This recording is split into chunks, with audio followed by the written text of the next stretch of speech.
Hi everybody, I just wanted to talk about my favourite camera and the reason why. So this is a Rolleiflex. This particular one is a 3.5f, which has a Carl Zeiss planar lens on. I mean, I love Carl Zeiss lenses anyway, they're one of my favourite lenses of all time, and the planar is just a stunning lens. I like the 3.5f over the 2.8 one because it's slightly wider. I think it's a 70 or 75 mil. So it's slightly wide. It's around about probably 40 mil in terms of 35 mil. So it's just a little bit wider than normal. The other camera that's very similar to it is a Rolleicord. So the Rolleicord, let me just take this lens off. The Rolleicord, they look virtually the same, but there are big differences. The Rolleiflex is massively expensive compared to the Rolleicord. Is there a lot of difference between them? Not really when it comes to final output. The lens on this particular Rolleicord is a Schneider Zenar. The lens is stunning really, but anyway, let's talk about the Flex first and foremost. The build quality is far superior to the Rolleicord. It's a lot heavier, and sometimes that's a consideration for me if I'm out doing street photography and I don't want to carry a big heavy camera. I'll swap over to the Rolleicord. And a lot of events that I go to and that I do, I'll probably use the Rolleicord over the Flex, and that's purely from a weight point of view, carting weight around. But this is a much more beautiful camera. It's got a light meter in it, and this hasn't. The viewfinder is so bright compared to this. I don't know if you can see that as a comparison, but the viewfinder in here is much brighter. So you can compose the shot much easier.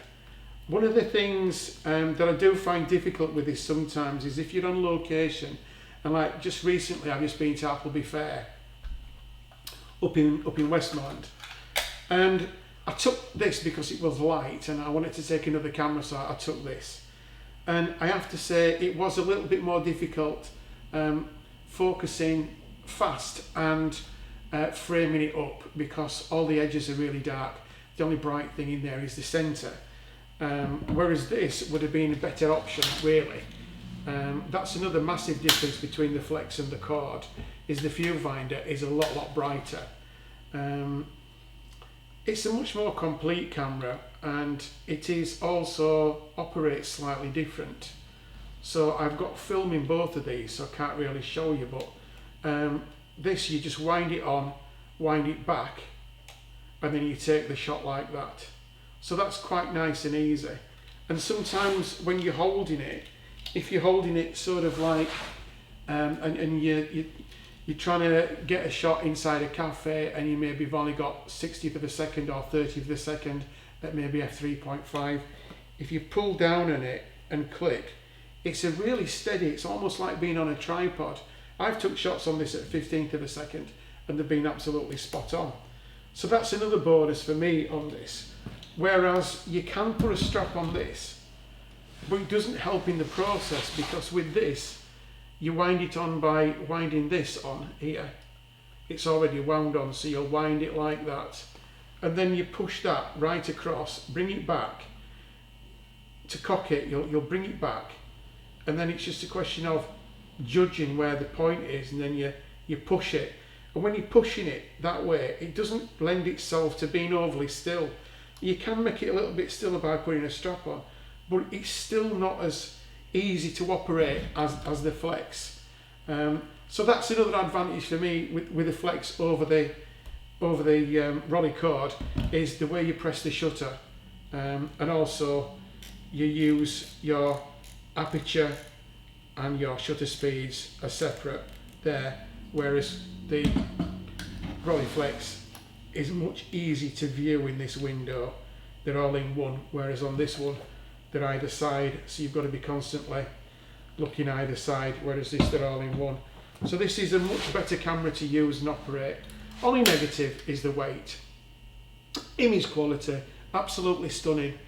I was chatting with a friend of mine, Jim, and we both reckon that these are as good as the Hasselblad. The only difference between this and the Hasselblad is you haven't got other lenses that you can put on. It's a fixed 70-75mm lens, so you can't change lenses on it. That's the only negative when it comes to comparing it with a Hasselblad. So my favourite camera without a shadow of a doubt is this, because in real terms it's light-ish, it's very portable, very easy to use, and the quality is absolutely stunning. Price wise, this is retailing now at around about £800, whereas this is you're looking at about 250. The build quality isn't as good. It's got a few quirky things. The viewfinder isn't as good. But the image quality, there's not a lot of difference, to be fair. So if you're just looking at image quality, then there's very little difference between them. The difference is the build quality and how you use it, how it operates. So sometimes I will use this, and I regret it sometimes, but just overweight. My favourite is my beautiful Rolleiflex. So that's all I wanted to say really. It's just a bit of a, not a review as such, but just, I don't know, just letting you into my world of cameras that I love. So thanks for watching, hope you've liked it. If you've liked it, then hit the subscribe button, and if not, don't. But on top of that, if you can click on our email list, and if you want to view more things like this and more reviews, and also I'll be teaching you from this channel in the future how to, the first thing I'm going to be teaching is about the exposure triangle. So if you want to learn about that, just subscribe to our email list. Alright, thanks ever so much. Bye.